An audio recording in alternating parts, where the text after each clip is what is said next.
I'm so excited you're here. I'm Katie Zom, a pattern designer and creator behind Zomco. We are going to talk all things Astra Quilt. This is my next pattern releasing June 23rd. It will come in a PDF and print form. We are going to talk about color options, design options, helpful cutting tips, the block itself, and all the different versions that we have. So let's get started. If you've purchased the pattern, thank you so much. We actually are going to do a quilt sew along here with my friends at Wood and Spool in Denver. We are going to meet every Saturday from July 9th through August 13th in the morning from I think it's 9 to 10.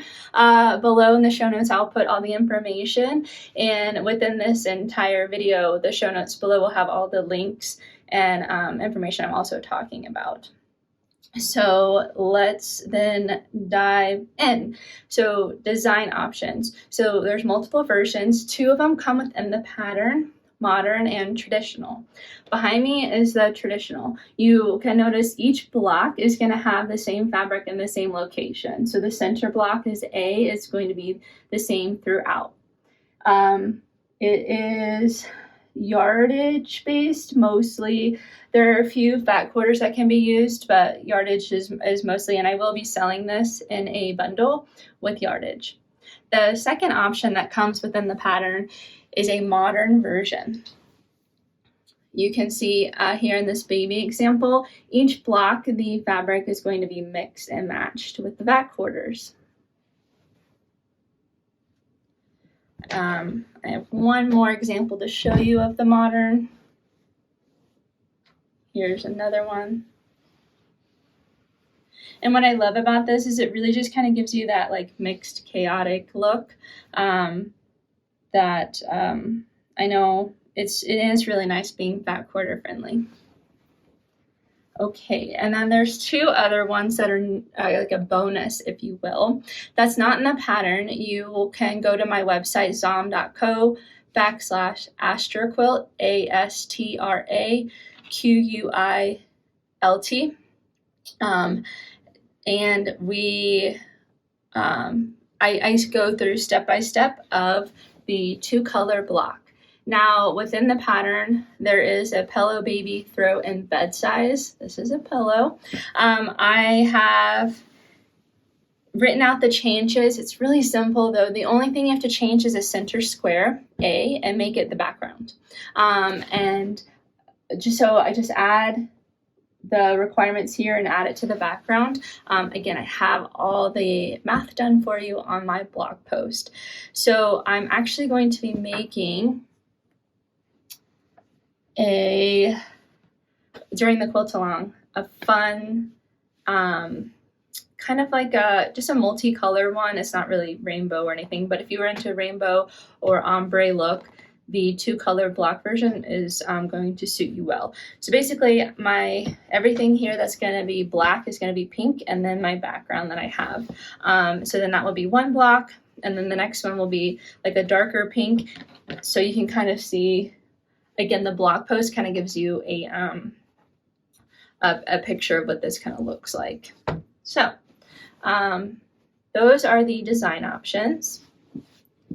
Next, we'll kind of get into the pattern. So I'm going to be referencing the PDF. I have it here on my iPad.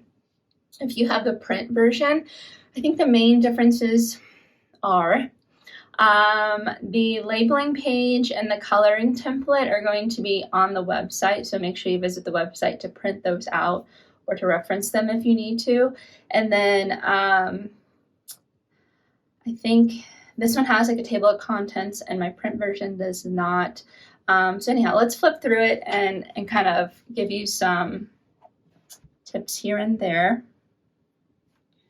So make sure you click on or read through the pattern notes.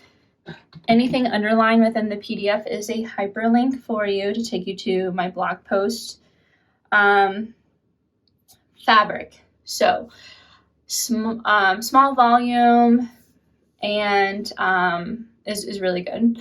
A big print might be kind of tough for this, especially these little guys. The center A might be the best thing, and it's kind of solo on its own to do a big print. If you're going to do the traditional version, I think that's a fun idea to kind of accent a illustration within that fabric.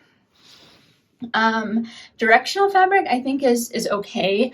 I wrote it, and the diagrams to cut will help you. You don't have to do any changes.